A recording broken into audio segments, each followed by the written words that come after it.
if we're to be true to the purpose of this panel, then we should be properly talking about the ways in which a comic is put together. I guess that's why we're here. I'm looking for. There's not even any nods of support from my friends. I'm stunned by bright lights. They want the rumors. They want the rumors. They want the rumors. Yeah. Okay. Well, let's talk briefly about then the More Than Meets the Eye, because we've all worked on that at various points, some more than others. But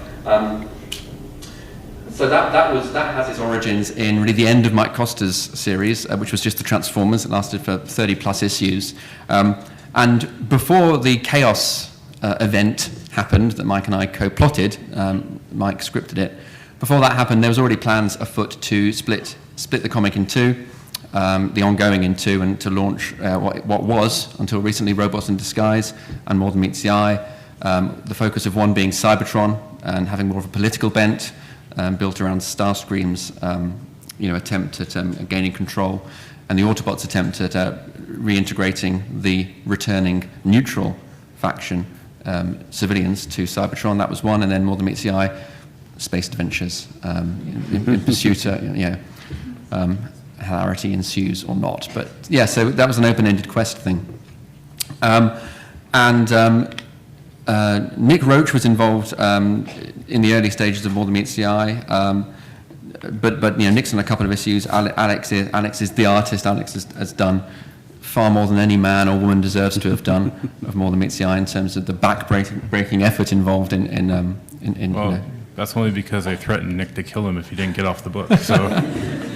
I mean, you might get an insight into the horrific working conditions that pervade IDW and the backstabbing that goes on between what's ostensibly a sort of a harmonious working team. But no, if you're lucky, you'll get some really horrible stories about what's going on. Nick was involved in designing some of the original characters, and he drew the first issue in issue 6. But it's really Alex's gig, and nearly every character, and there's been a lot of new More Than Meets the Eye characters since it began, that they've all sort of come to life under Alex's pen. But in terms of sort of going from the concept of More Than Meets the Eye to the actual stories, the pitch was really one line. It was Rodimus and Drift, go off in search of the Knights of Cybertron. And then it was left to me, and originally editor Andy Schmidt. He was succeeded by John Barber. And this is where we actually get to the sort of the meat of this panel. So then it was my job to expand that one-line pitch, that high concept pitch, and say, okay, well, what does that entail? What characters are we going to have on this journey? What is the arc of the story? Beyond chasing or discovering the knights.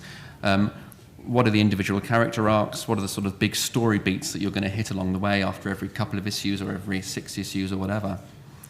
And so from a writer's perspective then, turning More Than Meets the Eye into something real meant putting together a summary document, sort of like a series Bible, saying that, if this book doesn't last very long, then it's going to have a beginning, a middle, and end. It'll last this many issues, and we can carve those issues up into trade paperback-sized, story collections of 5 or 6 issues, and then within each of those trays, these are the stories you're going to get.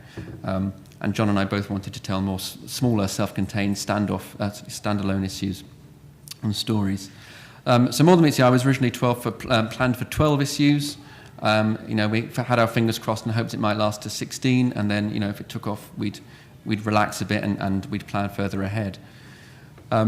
So I created a summary document alongside a character location document that I referred to in the panel yesterday, which decided where Autobots and Decepticons G1 characters were, and which ones John was going to deal with, which ones I was going to deal with.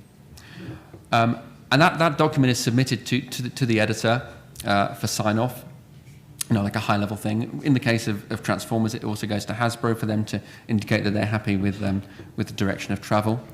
And then once you've got that green light, then you can relax a bit and you can start going into the detail of each of those 1, 2, 3-part stories. Early on, it was a case of essentially convincing the editor, by this point John Barber, that the story was properly structured and it knew itself and it knew where it was going. And as we've all I think this isn't just from a writer's perspective, but as the series has gone on and we've all got comfortable working with each other and we sort of trust each other's judgment, there's a lot less of that sort of that type of control. These days I'll submit a script, I might get some notes back, I'll incorporate those notes.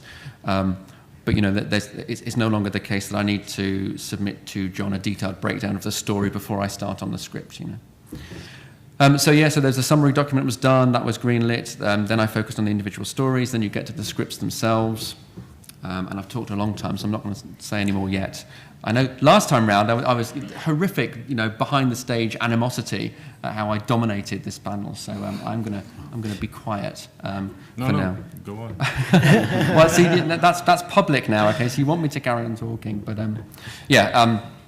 you end up. We'll talk about the actual script writing process in a minute, but the process from the pitch to the first year of More Than Meets the Eye taking shape is as I've just described.